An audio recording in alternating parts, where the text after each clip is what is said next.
Olá, inscritos, como é que vocês estão? Estamos começando aí mais um podcast aqui no nosso canal, na nossa série falando sobre os 7 pecados capitais. E hoje para falar sobre a avareza. Avareza, esse pecado aí atrelado ao dinheiro, atrelado a bens, né? Monetários aí, muito associado ao pandurismo, né?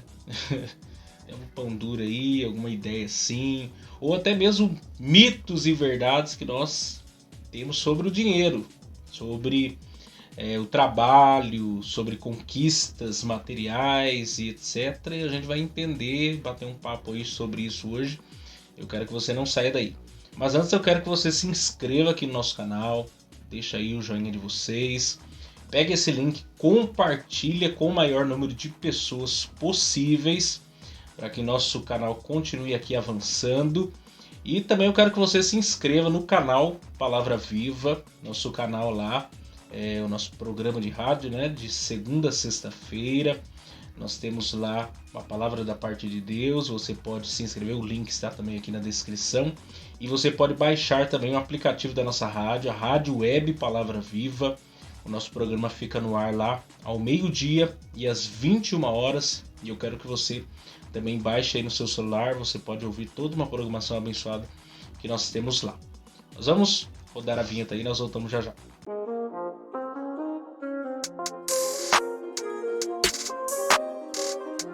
Muito bem, estamos de volta. E hoje nós estamos aqui recebendo meu amigo Rafael, agora é pastor, né?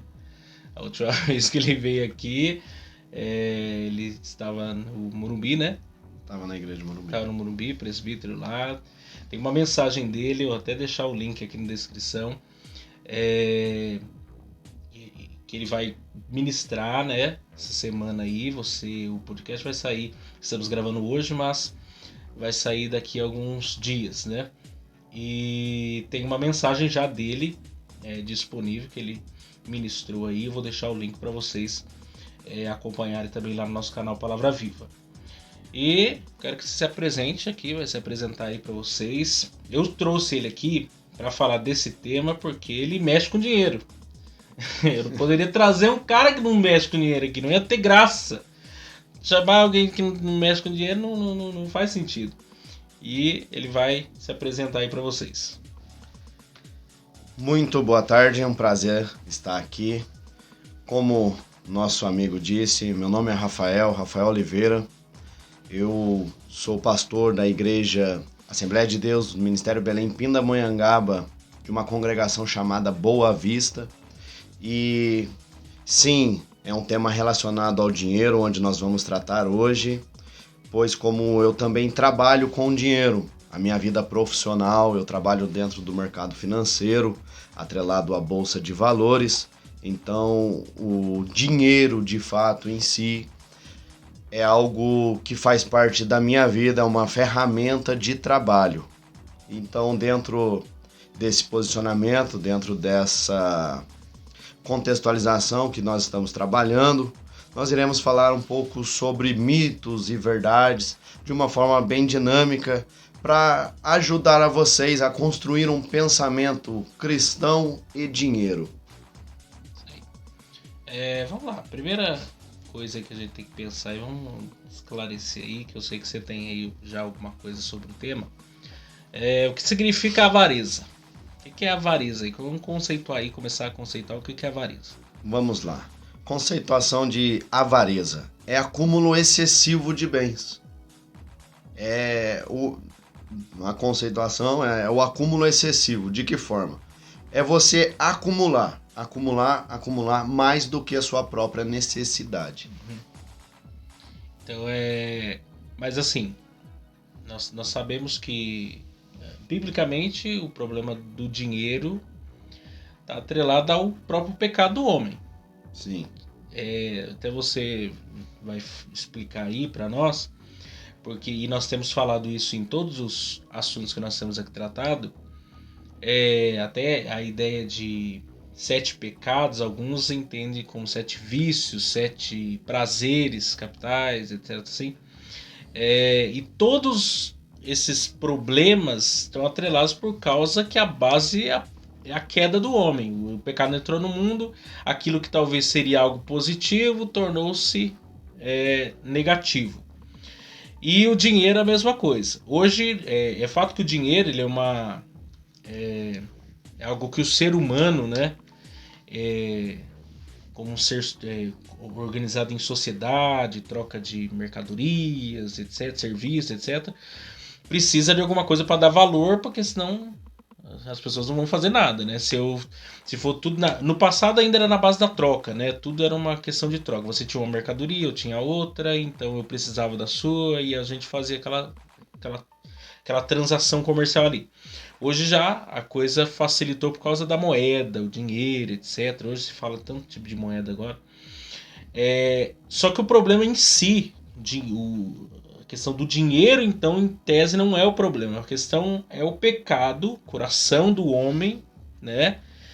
Usando o dinheiro. É aí que mora o problema, que a Bíblia ainda chama, né, de idolatria, né? O amor ao dinheiro, biblicamente, é mamon, é idolatria total. Então, como separar a avareza da questão do dinheiro? Define aí para nós essas duas coisas. Sim, a questão do dinheiro. Biblicamente é um assunto muito sério, é algo que o próprio Deus, ele se encarrega de pelo menos 2.300 versículos dentro da Bíblia. Ela vai tratar assuntos relacionados a dinheiro, dizendo que onde está o teu coração é onde está o seu tesouro. E assim, dinheiro hoje é uma necessidade humana dentro de um nível social, de um convívio social. Não tem como viver sem o dinheiro. Não tem como viver sem o dinheiro. Mas a Bíblia exorta o preguiçoso que não trabalha. E nós trabalhamos por conta do dinheiro. Porque o dinheiro, ele compra coisas. Dinheiro, ele é atrelado a um bem e um mal. Mas o dinheiro, nós trabalhamos para isso. Então a Bíblia exorta o preguiçoso. Lá em Provérbios 6:6, ele vai exortar a questão, dando um exemplo da formiga. Vai ter com a formiga o preguiçoso. Porque a formiga trabalha. Sim. E ela acumula para que quando há o período de estiagem, ela tenha a autossuficiência sem depender de algo ou de alguém. E que não é nem um animal, né? É um inseto. É um ali, inseto, isso. E é usado ali como exemplo. Como um exemplo. Então, assim, da mesma forma que o dinheiro, para muitos, é visto como um mal, primeiro precisamos entender que o dinheiro em si é um assunto muito perigoso.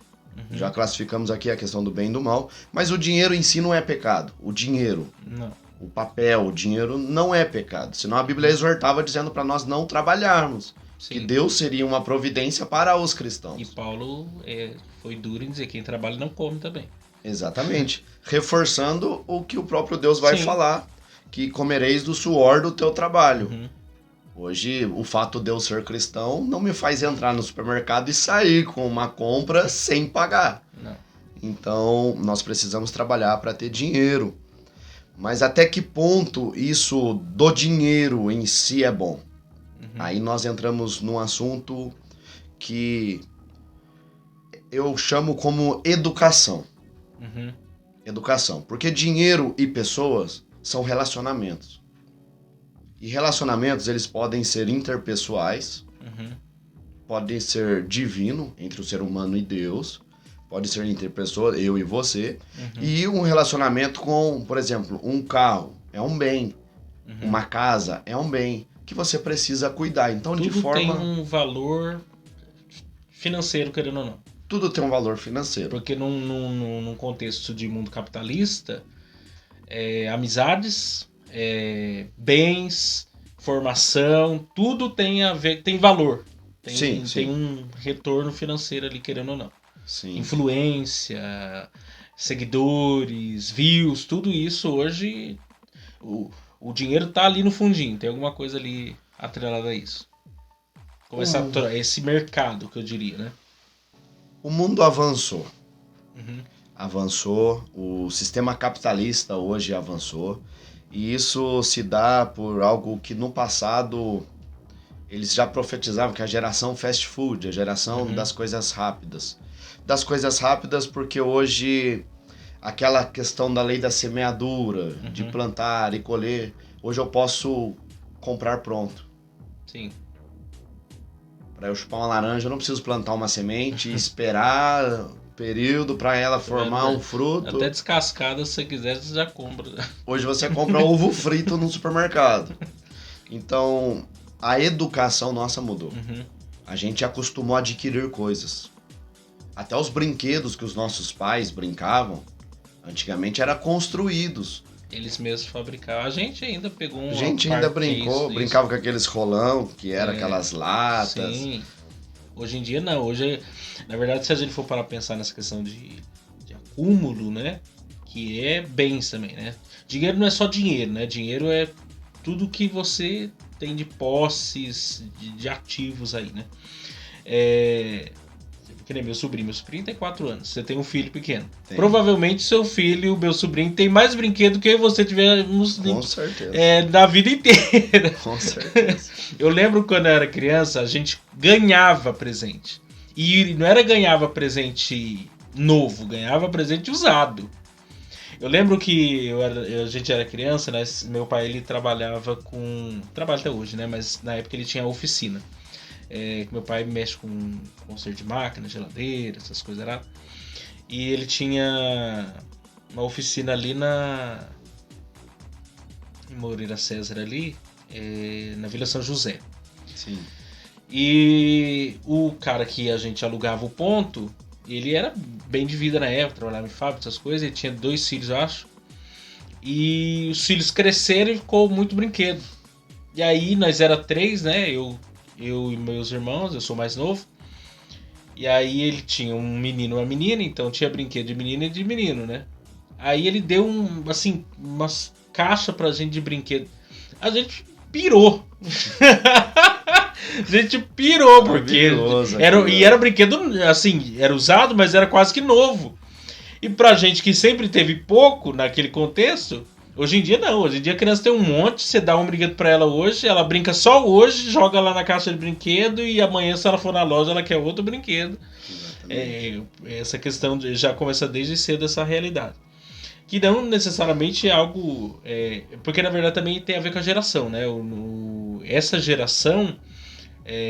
por exemplo, quem não teve, né, nossos pais, se a nossa já foi difícil, imagina os nossos pais.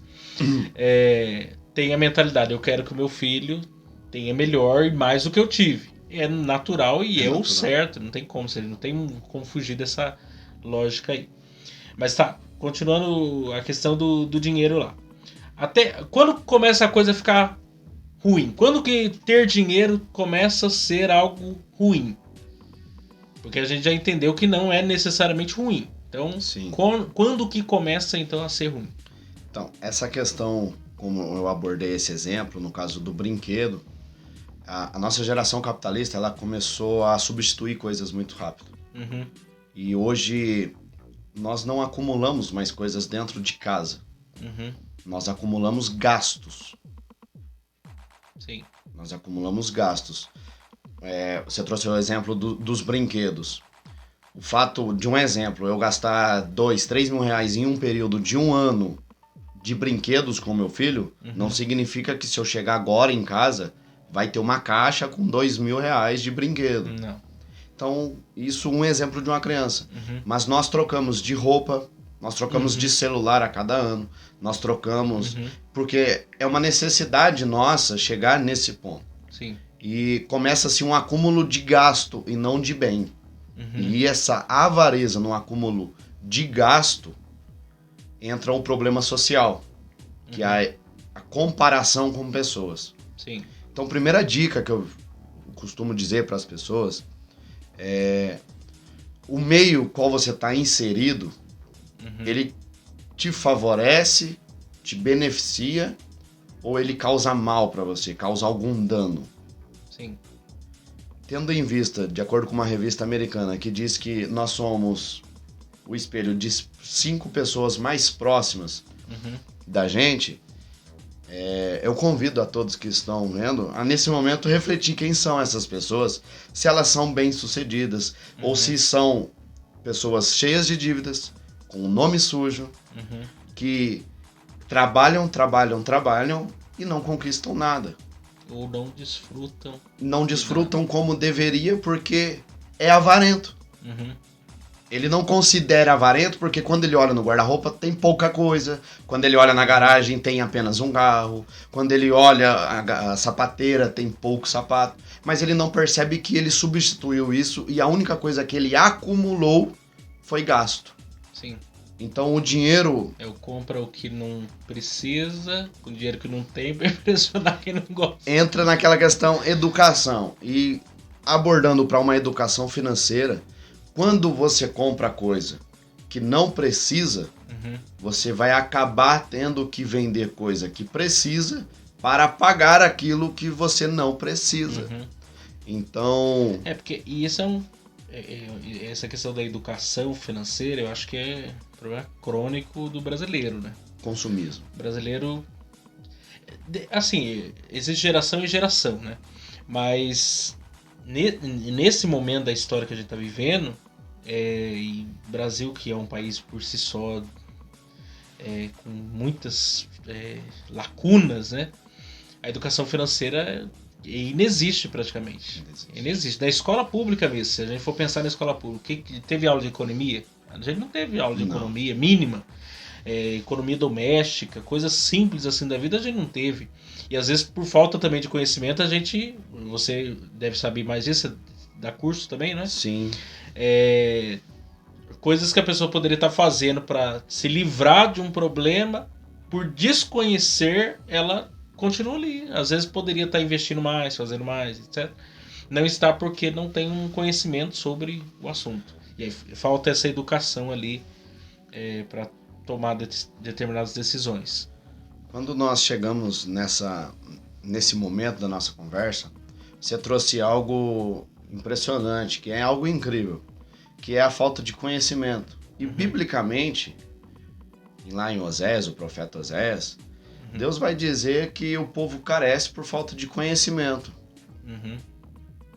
Naquele exato momento existe uma contextualização, óbvio, mas se nós trouxermos no dia de hoje, qual que é o grande problema da gente se precipitar, ter ansiedade? É por falta de conhecimento. Muitas vezes nós erramos sem saber que erramos. Muitas vezes nós queremos o agora, sem se preocupar se amanhã a gente vai conseguir manter aquilo que a gente é hoje. Então, a avareza, ela é muito perigosa porque ela faz você ser aquilo que você não é. E trazendo isso para um ambiente cristão, ele faz você ser aquilo que Deus diz que você não seria. Sim. Então existem coisas momentos que muitos negam o chamado de Deus pela facilidade de ser aquilo que ele procura ser baseado nas pessoas ao seu redor. O que a gente vê também muito, e sobretudo nesse contexto que a gente está vivendo, num dia a pessoa não tem nada, né? E as pessoas mudam, elas não percebem, mas elas mudam. Num dia ela não tem nada, no outro dia ela tem tudo e ela não tem maturidade para administrar, às vezes, tudo aquilo ali. E aí ela muda sem perceber. A gente poderia dar exemplos aí de youtubers famosos, né? Que começou do nada, o cara explodiu, aí hoje é milionário, bilionário.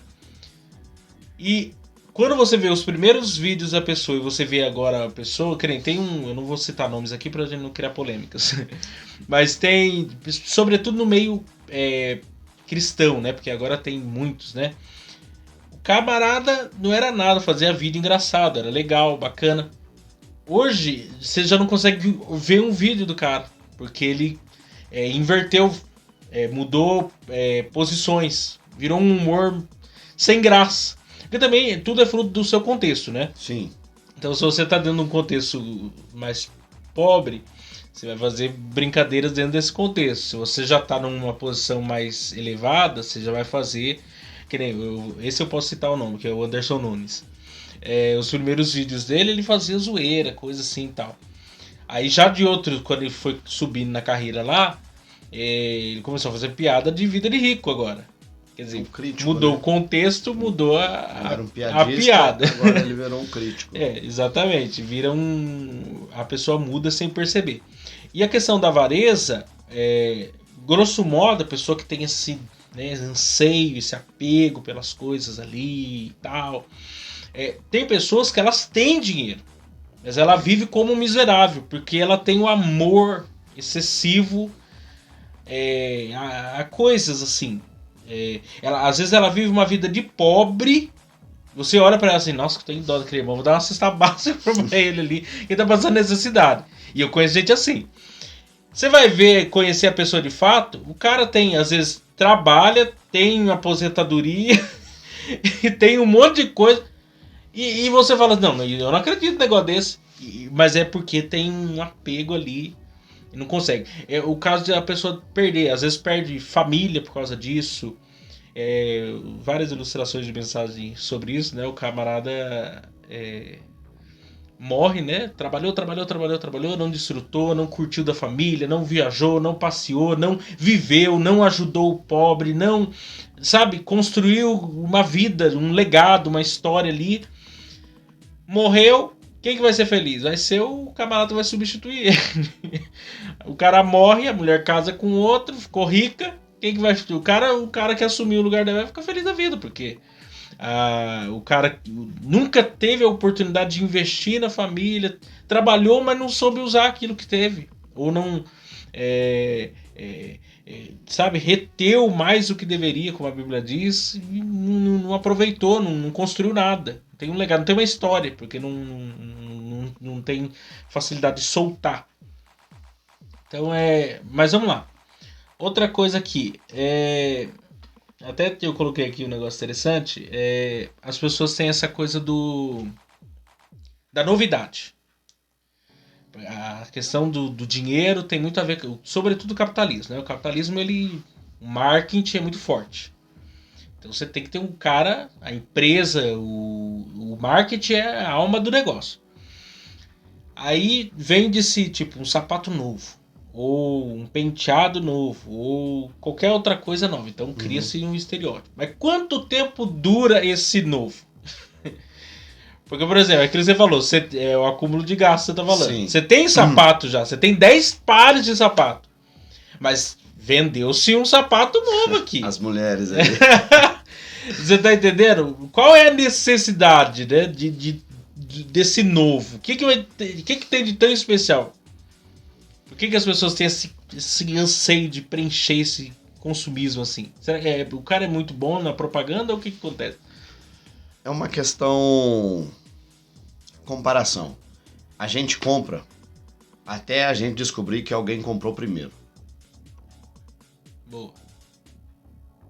Porque a pessoa lançou um iPhone 14, vai lançar agora em setembro deste ano. Uhum. Eu não tenho um iPhone 14. Uhum. Mas o meu nível social são pessoas de iPhone. Uhum. Aí você aparece com um iPhone 14. É uma necessidade minha. Uhum.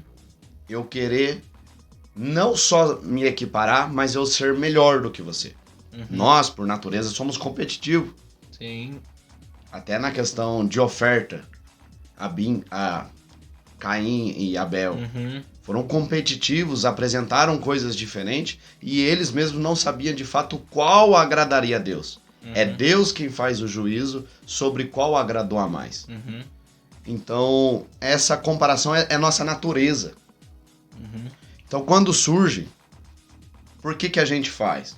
Porque a gente viu alguém fazendo. E agora eu quero entrar num assunto um pouco polêmico, nessa questão de pregadores, que são aí muito costumeiramente ser chamados de avarentos. Com 40 minutos de mensagem, 4, 5 mil, 10 mil reais, enfim, variedades. Não tô aqui para apontar dedo para ninguém, mas por que eles cobram isso? Porque existe alguém que paga. Sim, lógico. Ninguém cobra uma coisa que ninguém pagaria. O mercado em si, independente daquilo que você vende, ele é oferta-demanda. Sim. A demanda dele é de acordo com a oferta. Se tem 100 igrejas me procurando que pagam R$1.000, eu elevo esse preço para 2 e vai indo. Mas enquanto um estiver me pagando 10.000, eu prefiro pregar em uma igreja, porque assim a nossa natureza da carne trabalha menos e ganha mais. Uhum.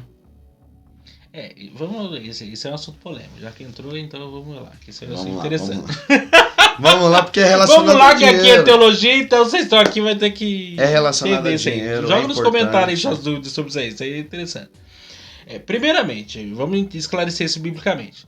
A Bíblia não proíbe, nunca proibiu a contribuição dos sacerdotes, né? Das pessoas da classe eclesiástica, etc. Vamos começar pelo Antigo Testamento.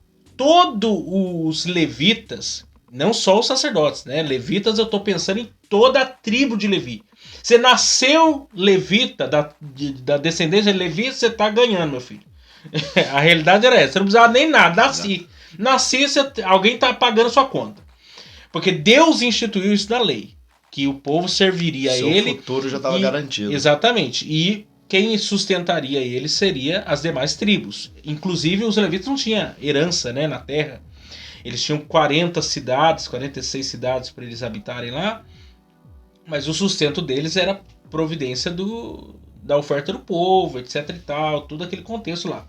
Porque a oferta, e isso é muito interessante, a oferta, o sacrifício na Bíblia, tudo isso está atrelado com o sustento de alguém. Sim. Né? Você fazer para Deus, porque às vezes as pessoas esquecem. O cordeiro lá que era oferecido, que era oferta de pecados, etc e tal, parte era oferecido para Deus, parte era oferecido os sacerdotes, os levitas ali.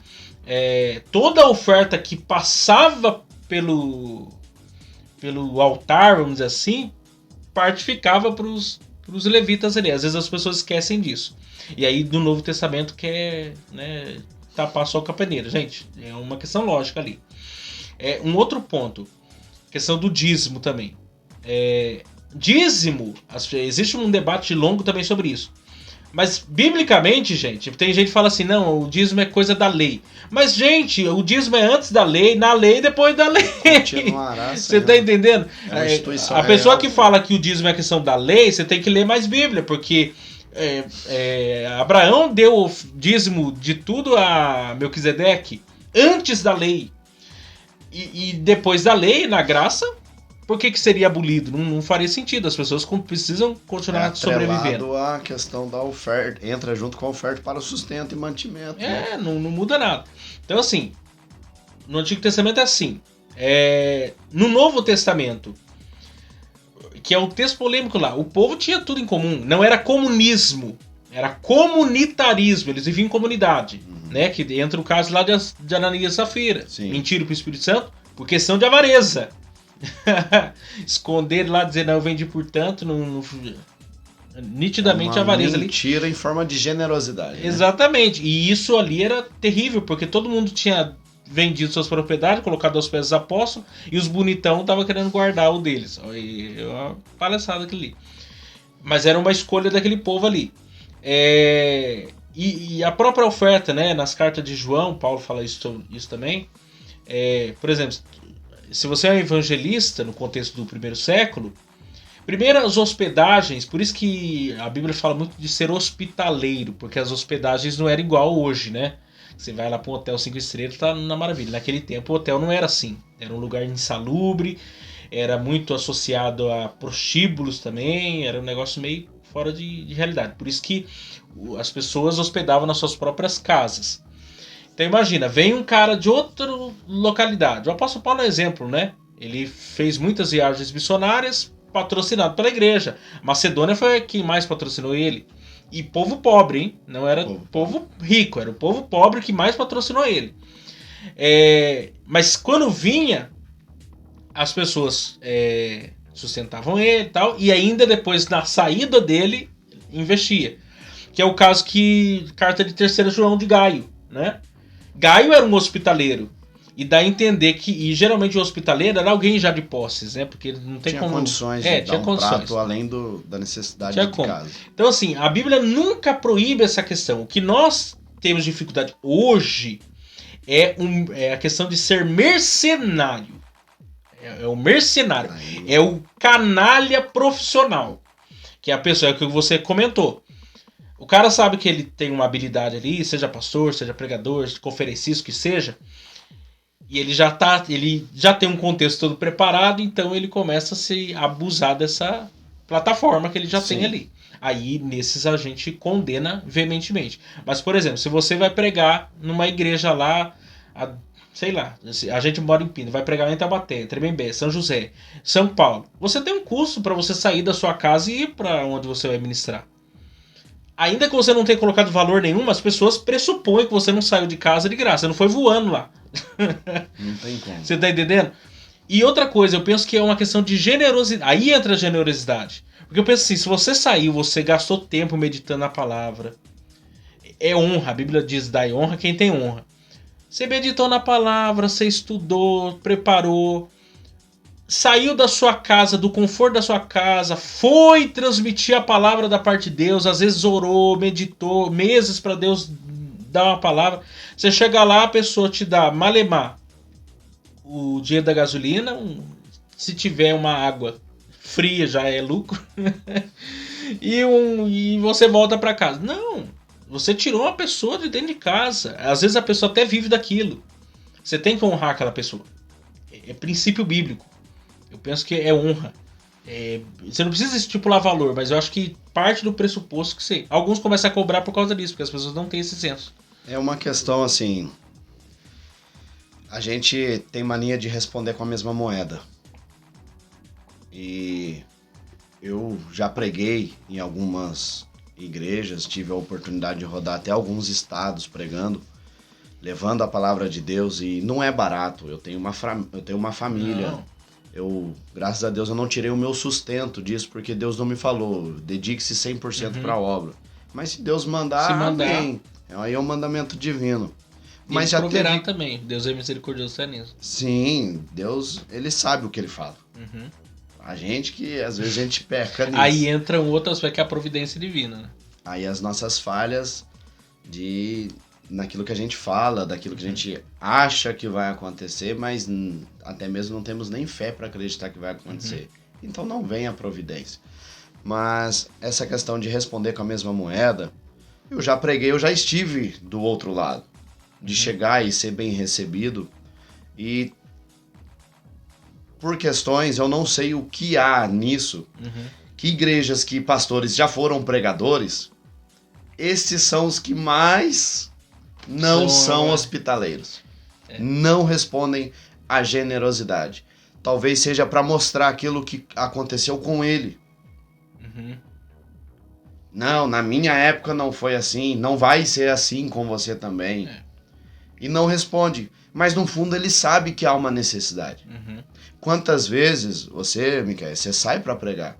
Quantas vezes você já saiu de casa? Hoje nós temos um Uber que é a maravilha. Mas quantas vezes vai de ônibus, sem dinheiro de passagem, pega dinheiro de alguém emprestado para ir levar? E a gente não investiu um tempo, somente a passagem. A gente investiu um tempo nessa atenção, nesse compromisso. É porque as pessoas elas não associaram ainda o trabalho pregar a palavra de Deus, ensinar, tudo isso. Isso é um trabalho. É um trabalho. Que dá trabalho. Exatamente. É que as pessoas, como são beneficiadas, elas não entendem o custo da coisa. Então, o cara, na cabeça do imaginário de muitos é o seguinte: eu tenho que chegar na igreja, alguém tem que pregar, eu tenho que ouvir, não me interessa quem que vai pregar, interessa que eu saia daqui edificado. Porque aprendeu errado, né? Aprendeu errado. Não é todos, existem exceções, é claro. Tem igrejas que tratam a gente que nem... A gente está falando generalizando, né? Não estamos isolando nenhum caso. Tem igreja que trata a gente que nem... Assim, você deve ter experiência sobre isso. Eu tive uma experiência não faz muito tempo. Tudo bem. Porque assim, quando você chama alguém para pregar, e quando é perto assim, é uma coisa normal. É perto. você nem se preocupa se vai te dar oferta ou se não vai te dar oferta, porque é perto. Que nem se eu for você, a igreja que ele tá pastoreando aqui agora é praticamente aqui pertinho da minha casa aqui. Eu vou de a pé, dá pra ir a pé aqui. Mas não é a mesma coisa se eu for pregar lá em Moreira, por exemplo. Sim. Se você for pregar em Taubaté, é diferente. Né? Não é um benefício seu, pegar é um uma condução e tal. E eu fui pregar um tempo esses dias na igreja, numa determinada igreja, que eu preferi que eles não tivessem dado nada. Porque eu sairia, pelo menos eu pensei assim, amém, não tinha condição, amém, glória a Deus, você fica em paz. Quando não te dá nada, você de boa, você volta pra casa de boa, tranquilo. Lá. Aí me deram um envelope. Geralmente coloco no bolso, em casa só que você abre, né? Você vê o que tem. Sem brincadeira, gente. Tinha R$5 dentro do envelope. Eu quase que eu voltei lá e eu coloquei mais 5 e devolvi. Eu que queria fazer uma oferta pra igreja, e a igreja fazer uma oferta pra mim. Porque eu acho que quem tava mais passando necessidade era ele, né? Você tá entendendo? Ia ser uma falta de bom senso, gente. Tem coisa que eu... sabe, não dá pra você colocar na balança. Como tem igreja que às vezes dá um valor que você fala assim, meu Deus. Eu tenho um programa de rádio, vocês sabem disso. E eu tenho patrocinadores. Tem pessoas que se voluntariam para manter o programa no ar. E aí esses dias eu recebi um Pix de uma irmã que sempre faz, todo mês, ela tem um compromisso já. E aí tinha 2 vezes o valor. Eu já estranhei, porque ela dá um valor certo todo mês. E quando a oferta é boa demais, você desconfia, né? Quando é de menos, você fica de boa, mas quando é demais, você desconfia. Aí eu mandei mensagem pra ela, falei assim, olha, eu recebi um Pix aqui, mas eu acho que o valor tá errado. Daí ela falou assim, foi pra você? Eu falei, tá errado mesmo. Mas se fosse outro, fala assim, ó, maravilha. E fica ali quietinho ali. É uma pequena forma de demonstração de avareza. Daí eu falei, não, tá errado. Porque às vezes coloca lá o número errado. Às vezes já deixou o nome salvo seu lá, colocou no número errado. Mas é uma questão assim, mas tem pessoas que, nossa, já pegaria aquele dinheiro, já encaminharia para outro canto e já era, sem saber de onde veio, por que veio e tal. Porque acontece muito disso. Mas é aquilo que a gente tá falando, o problema atrelado a isso, agora fechando esse parênteses aqui, é o mercenário. É o mercenário. É a pessoa que começa a usar essa plataforma e não entendeu também, eu acho que a chamada. A pessoa que chegou a esse ponto entendeu a chamada. É o caso do Geazi da Bíblia, né? Esse não permanece. Não funciona. Porque o profeta, a pessoa chamada por Deus, ele depende de Deus. Deus, ele vai é um Deus... chegar um momento, nossa vida não é uma crescente. Porque quando você entendeu o chamado, o propósito, e a gente sabe que Deus é um Deus de providência, ele proveu o ribeiro lá, pão cozido na brasa lá, pro Elias, a viúva que precisava receber, a viúva ofertou, pra você ter uma ideia, como que Deus inverte as coisas, né? Pra Agar. Deus, ele provê todas as coisas quando ele tem os seus propósitos. Mas isso não significa que nós não temos que ter o mínimo de decência. Eu chamei fulano de tal, às vezes até mesmo congresso, né? Às vezes o camarada... É normal da igreja. Eu quero convidar um pregador. Vai um congresso, eu quero um pregador legal. Um pregador que vai trazer uma palavra edificante, que não seja da região. É normal. É normal, porque a pessoa está vindo de longe. Mas tem um custo. Não é de graça. E eu penso que a questão não é nem o finança. É a generosidade mesmo. É a honra. Você ter honra. E aí prova se a pessoa tem um coração avarento ou não tem um coração avarento.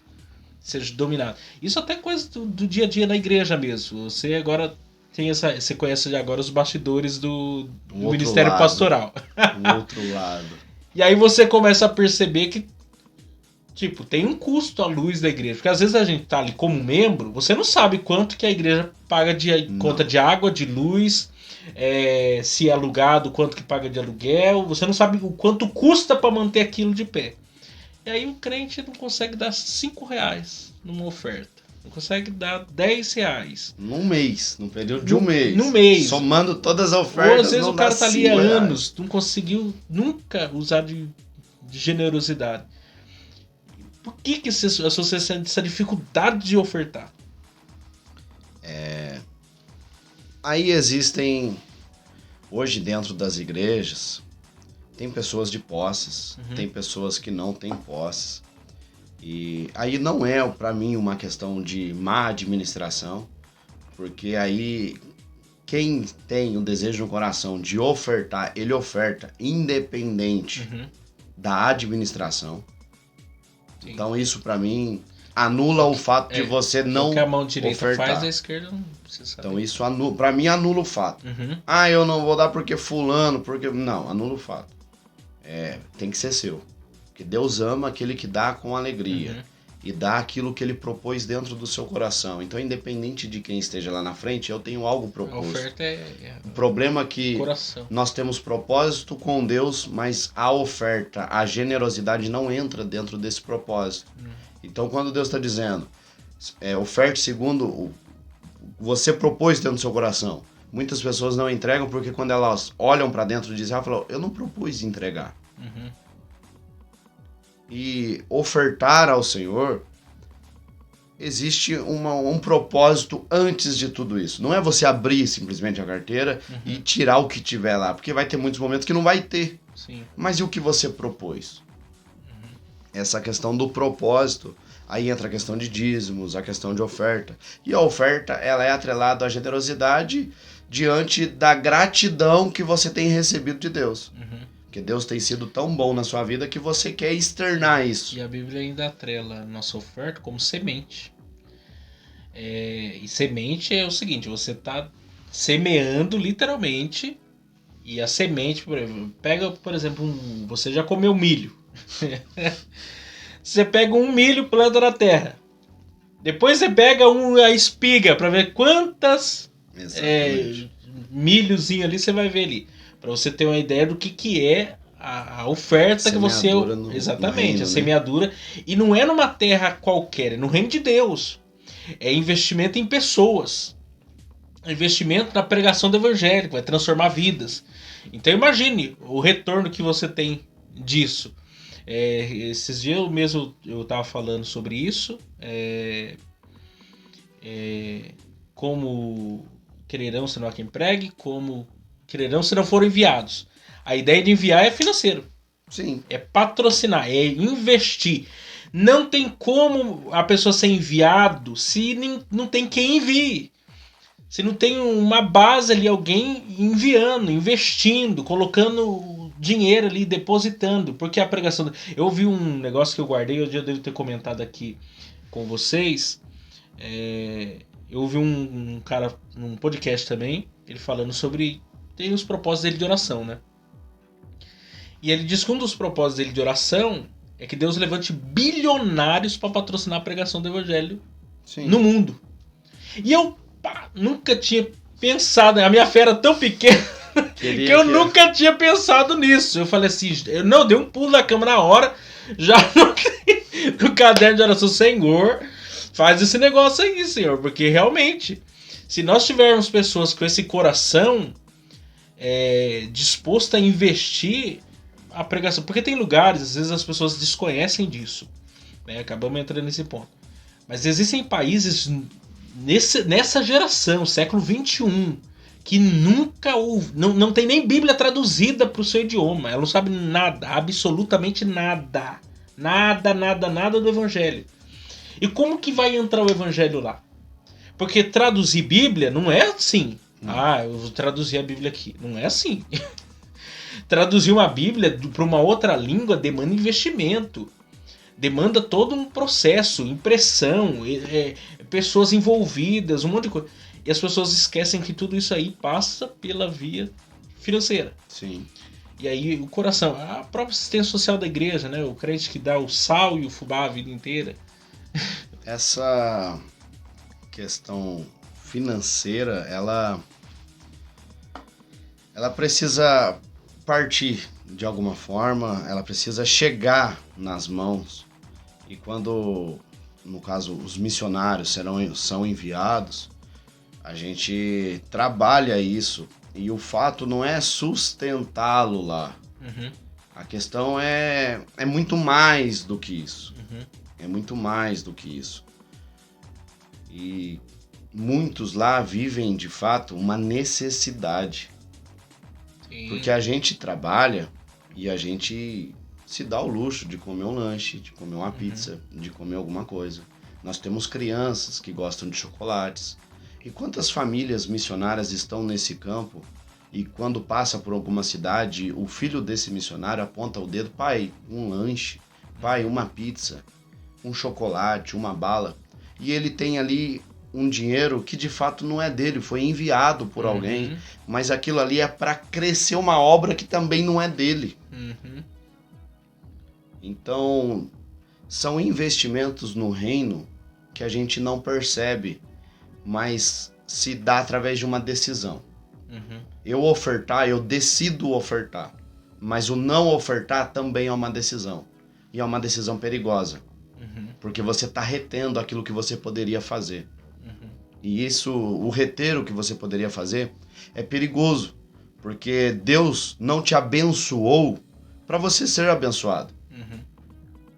Deus te abençoou para você abençoar alguém. Exatamente. Tem 2 versículos, um eu não lembro a referência, que fala a ideia do avarento mesmo. É como alguém que engorda. Sim. Mas engorda, mas vira um boi para abate, né? A pessoa engorda, mas ela mesma se leva à destruição com aquilo ali. E existe um outro trecho que é a mesma ideia, só que é diferente. Que a alma generosa engordará.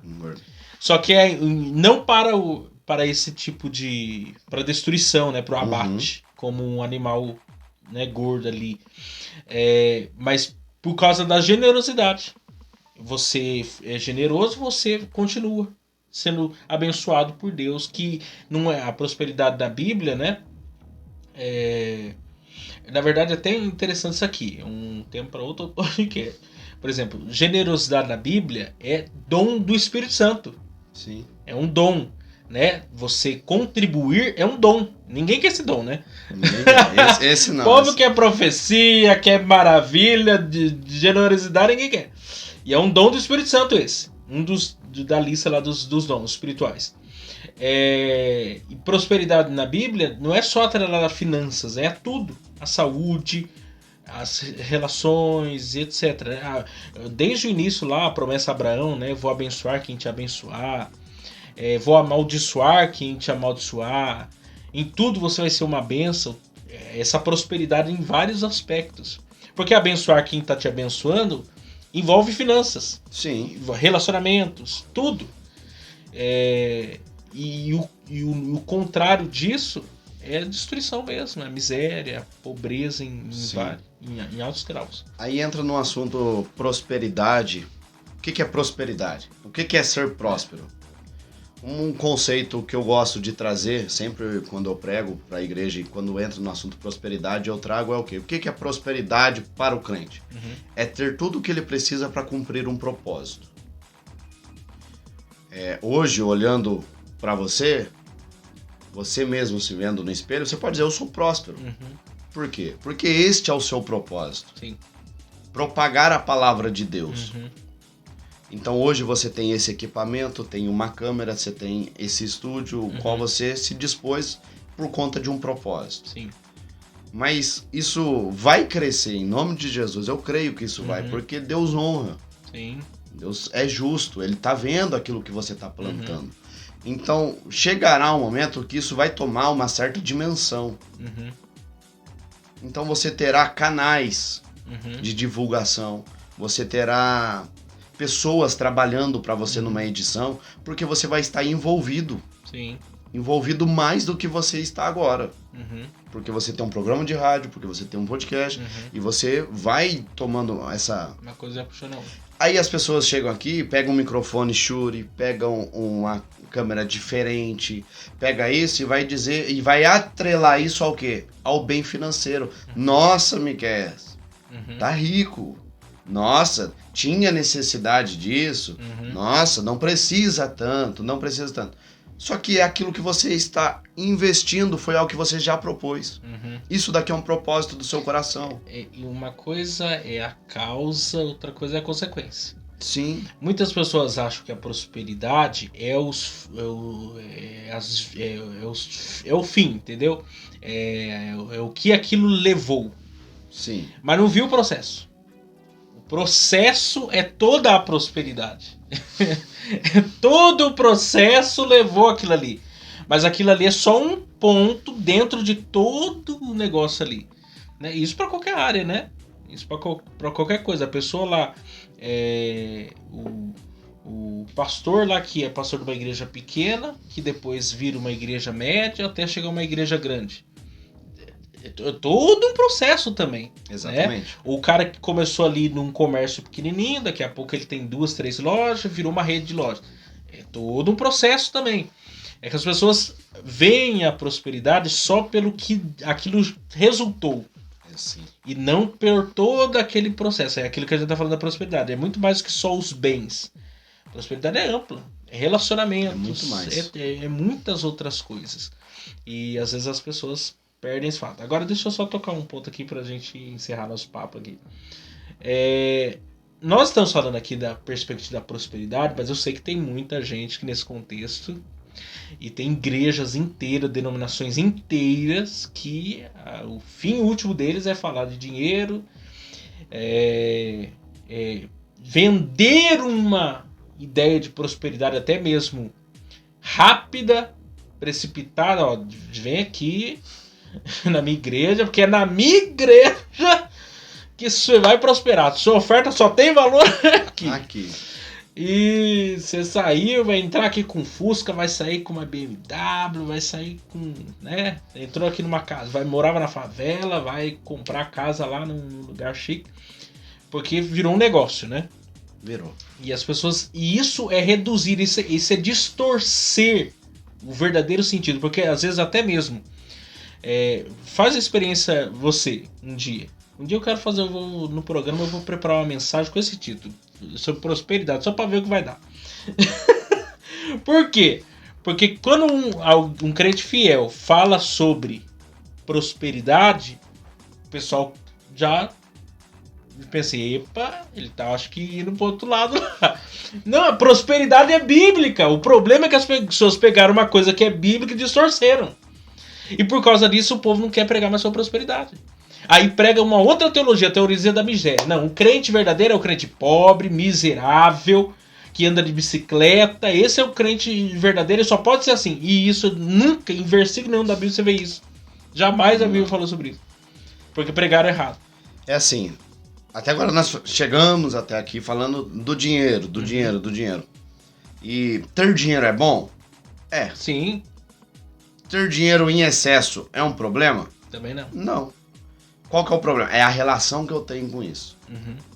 Ah, mas onde está o teu coração? Está relacionado ao dinheiro, você está trabalhando demais, isso, aquilo. Uhum. Aí entra aquela coisa de educação. O que ele faz quando ele tem? É você aprender a administrar suas posses. É administrar, porque não é o fato dele... Um exemplo, o camarada é rico.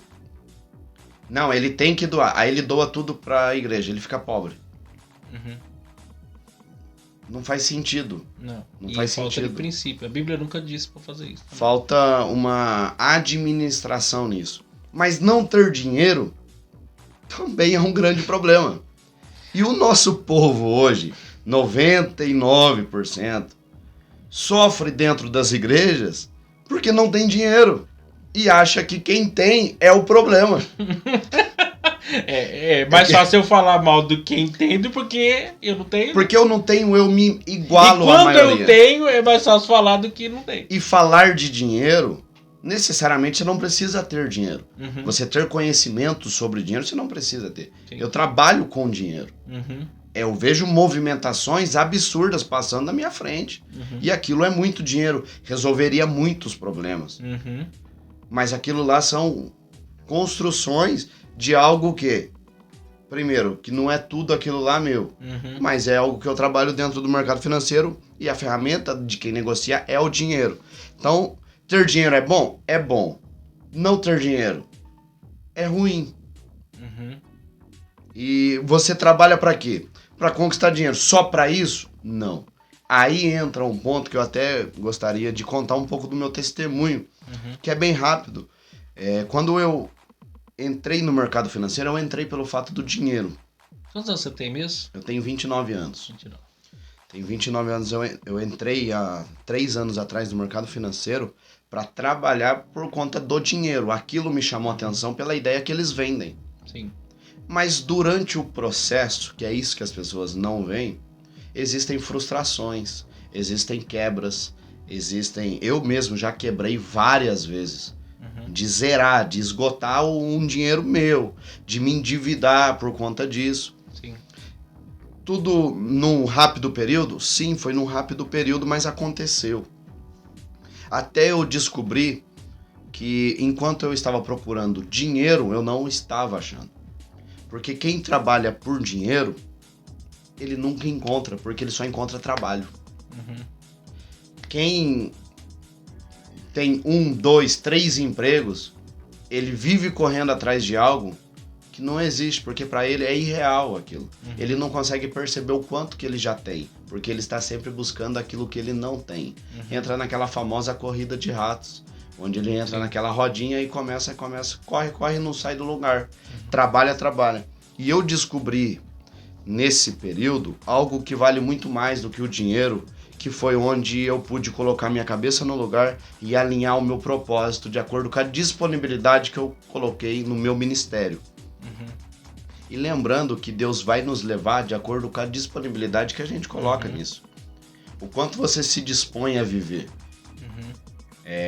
Talvez olhando para você assim, no seu caso, são pregadores da palavra. Mas antes disso a gente entrou numa faculdade, a gente se formou para chegar num momento desse, pra gente carregar uma palavra boa. Sim. Então, essa ideia é o quê? Eu descobri o tempo. E se tem algo que não é errado na Bíblia, é acumular tempo. Porque a Bíblia valoriza o tempo. Porque o tempo não tem preço. O tempo ele é valioso, porque ele acaba, ele é escasso. Eu ouvi alguém falando que, na verdade, você vende o seu tempo de trabalho. Você é remunerado pelo seu tempo que você dedica. 8 horas, 10 horas, 12 horas. Então hoje eu trabalho no mercado financeiro, eu trabalho mesmo na parte da manhã. Eu tenho mais de um período para poder me dedicar às escrituras, me dedicar à minha vida cristã, à minha vida profissional. Organizar a sua vida. E eu parei de correr atrás do dinheiro. De uma maneira que você consegue trabalhar. Não, mas isso é um fato. Ainda mais quando você entra eu não sei direito, eu não conheço nada de mercado financeiro, mas às vezes a pessoa começa a ter conquistas ali. Que hora que abre Às 9 da manhã abre a bolsa. E que hora fecha? Às 5h30. Então, aí pega um cara que é meio doidão, não tira a hora de almoço, não toma café, foi não o que vai aconteceu no banheiro, comigo. não faz nada, fica ali, sabe Eu Deus achava que eu tinha horas. que cumprir aquele expediente. Então. Para eu aprender a lidar com o tempo, eu precisei perder. E a gente acaba aprendendo quando a gente perde. Começa até a adoecer, porque daí você começa numa busca desenfreada. Exatamente. Aí eu cheguei nesse ponto, eu buscava algo. E nesse buscar algo, eu estava dedicando tempo demais naquilo que não era o propósito de Deus. Sim. Naquilo que não era o meu chamado. Eu gosto desse ponto aqui, porque a Bíblia fala do maná. O maná é pro dia. Sim. Então você vai ter a sua colheita do dia. E não fica preocupado com outro dia, porque outro dia vai ser o primeiro. Outro dia já nem depende de você, depende de Deus. Você não sabe nem se vai chegar no outro dia. E o maná do outro dia, Deus já proveu. Às vezes a gente fica tão preocupado com a coisa do hoje, que a gente perde a noção que o tempo está na mão de Deus. O tempo está na mão de Deus. Deus ele vai prover. Se ele proveu hoje, ele vai prover amanhã, vai prover depois da manhã e acabou. É ele que está. A providência é um atributo de Deus. Ele provê tanto para os seres humanos, que é a coroa da criação de Deus, os filhos, né, que ele chama-nos de filho. E diz que ele veste a erva do campo, os lírios do campo, ele provê comida para os passarinhos e não vai prover para nós, que somos filhos. Isso mostra a providência de Deus em toda a sua criação. E ele não criou o mundo e virou as costas e saiu andando. Ou Sim. como um relógio de corda e saiu andando. Não, ele está ali trabalhando, fazendo todas as coisas que contribuem para o bem. E a questão financeira não está fora desse controle de Deus na vida dos seus filhos ali. Então, assim, eu descobri nesse período que enquanto eu estava procurando dinheiro, eu não estava encontrando e de fato você vai se distanciando de Deus. Até chegar um momento de reflexão, eu falei, o que eu estou fazendo na minha vida? Então eu parei, analisei e falei, se eu estou me dedicando demais nisso aqui, precisa ter um equilíbrio. Da mesma forma que eu me dedico para isso, eu preciso me dedicar àquilo que Deus me propôs. Porque hoje eu tenho mais tempo. Sim. Se antes, quando eu trabalhava direto, eu não tinha tempo e eu estudava, fazia faculdade à noite e ainda me preparava para o sermão para pregar no final de semana, agora que eu tenho tempo, parece que eu não tenho tempo. Então eu descobri o tempo. Eu me organizei, as coisas começaram a acontecer. Então, graças a Deus, hoje eu me estruturei financeiramente, me estruturei psicologicamente e espiritualmente. Eu tenho meus períodos, eu ando sempre com o meu caderninho, o meu planner, para eu me organizar no dia. Eu faço exatamente aquilo que está anotado, tudo nas minhas agendas. E sendo assim, eu entendi que na Bíblia, essa teologia da miséria, ela não é de Deus. Porque Deus não quer que a gente vive uma miséria. Deus quer que nós comemos e bebemos o melhor dessa terra, de maneira pura, de maneira digna. Deus não tem prazer em ver seus filhos sofrendo. Não, de jeito nenhum. Hipótese alguma. De jeito nenhum. Então assim, biblicamente, é problema ter dinheiro? Não, Deus chama José, que era um filho pobre, para chegar num momento de riqueza. Mas para ele chegar nesse momento de riqueza, Deus não deu a riqueza. O próprio Salomão, né? É que no momento... Ele pediu sabedoria e ganhou riqueza. É que no momento de bonança, José investiu, porque ele guardou no celeiro. Enquanto tava todo mundo gastando, ele guarda. Aí quando todo mundo falta, ele tem. Sim. Aí ele vende aquilo que ele tem. Ele aprendeu a trabalhar. Administração ali total. Ele aprendeu a trabalhar com aquilo que ele tinha. E eu cheguei num determinado momento que a única coisa que eu tinha era tempo. E eu precisei administrar o meu tempo. Não, isso daí tempo é um capital, né? Talvez algumas pessoas que não saibam disso, eu comecei... eu me tornei dono do meu negócio com 18 anos, né? Sim. Comecei a trabalhar com 15, com 18, que eu fui dono de bicicletaria. Mas aí entra a questão do propósito de Deus para a vida de cada um, né? A primeira faculdade que eu tentei fazer foi administração. Eu fiz 3 meses e pulei fora. Falei assim, isso aqui não é pra mim não. 3 meses foi suficiente pra mim saber que não era pra mim aquele negócio. 1 ano fazendo teologia, parecia que era 3 meses. Tão rápido passou, porque quando você tá no seu propósito, o tempo passa tão rápido que você não percebe. Agora, quando você não tá no seu propósito, parece que o tempo não passa. Você fica ali dando murro em pão de faca. E hoje eu saí da bicicletaria, vendi na época, que foi assim, uma luta, que pela minha vontade eu não ia vender. Mas houve toda uma... E é um hobby seu também, né? A bicicleta em si, o pedal, é um hobby. Aí eu vendi a bicicletaria na época até saí no lucro, que eu não saí com dívida nenhuma, e depois investi nos estudos. Estudo é um capital. É um capital. Hoje, de 2016 para frente, eu penso, se esse tempo que eu gastei me dedicando e tudo mais, e hoje tudo que eu tenho produzido aí é fruto disso, se eu estivesse fazendo qualquer outra coisa que não fosse fazer aquilo que Deus me chamou para fazer, eu não estaria dando resultado agora. Não ia ter dinheiro, então, não ia ter nada. Uma vida insatisfeita. Uma vida infeliz, porque você está fora do seu propósito, você acaba vivendo uma vida infeliz. Eu acho que talvez esse seja o ponto aqui pra gente fechar esse papo. A questão da avareza é isso aí. Se você está fazendo as coisas porque você entendeu que o fim é o dinheiro, o fim é conquistar, o fim é isso, você vai ter uma vida infeliz. Resumindo para você, Salomão falou isso, né? Eu plantei uma vinha, eu construí isso, eu fiz aquilo, tal, e no fim era o quê? Vaidade. Tudo era vaidade. Porque ele não achou felicidade naquilo. Agora, quando você está fazendo aquilo que Deus chamou para fazer, sendo generoso, você trabalha, mas você não está trabalhando por causa do trabalho, por causa do dinheiro, mas é porque você quer ser um crente melhor, um esposo melhor, você um quer cidadão melhor. Mais a igreja. Você quer poder ser alguém que não, vou ajudar o missionário aqui, vou ajudar a igreja ali. Não, pastor, eu vou pintar a igreja aqui, preciso de tinta. Eu vou dar tinta, eu posso dar, eu vou fazer. Você entende que o propósito é muito mais amplo, né? É a história do funcionário, né? É questão de visão mesmo, a visão que você tem do que você está fazendo.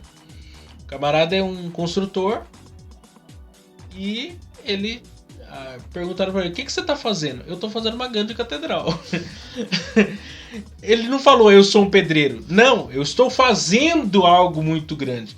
E às vezes a pessoa pensa assim: eu trabalho naquele mercadinho ali, eu trabalho naquele negócio ali. O que eu estou fazendo? Eu sou um. A pessoa se reduz pela sua função. E a verdade é que não. A gente há um propósito muito maior. Eu estou servindo, eu estou fazendo isso, eu estou tornando o mundo melhor, eu estou glorificando a Deus, porque tudo é para a glória de Deus. É o sapateiro perguntando pro Lutero, né? Uhum. O que eu tenho que fazer para glorificar mais a Deus? Fala assim: faça um bom sapato. Cobre um preço justo. Você vai estar fazendo tudo para a glória de Deus, né? Exatamente. Viver para a glória de Deus. Rafael, quero agradecer você esse tempo aí que nós tivemos de bate-papo aí. E você, se inscreva aqui no canal, deixa aí o joinha de vocês e semana que vem nós vamos dar continuidade aqui a mais um podcast aqui no nosso canal. E não fique atento aí, tem outros playlists aí, procura aí no nosso canal, tem muita coisa boa aí. E sempre nós vamos estar trazendo assuntos assim contextualizados à luz da palavra de Deus. Deus abençoe vocês e até semana que vem.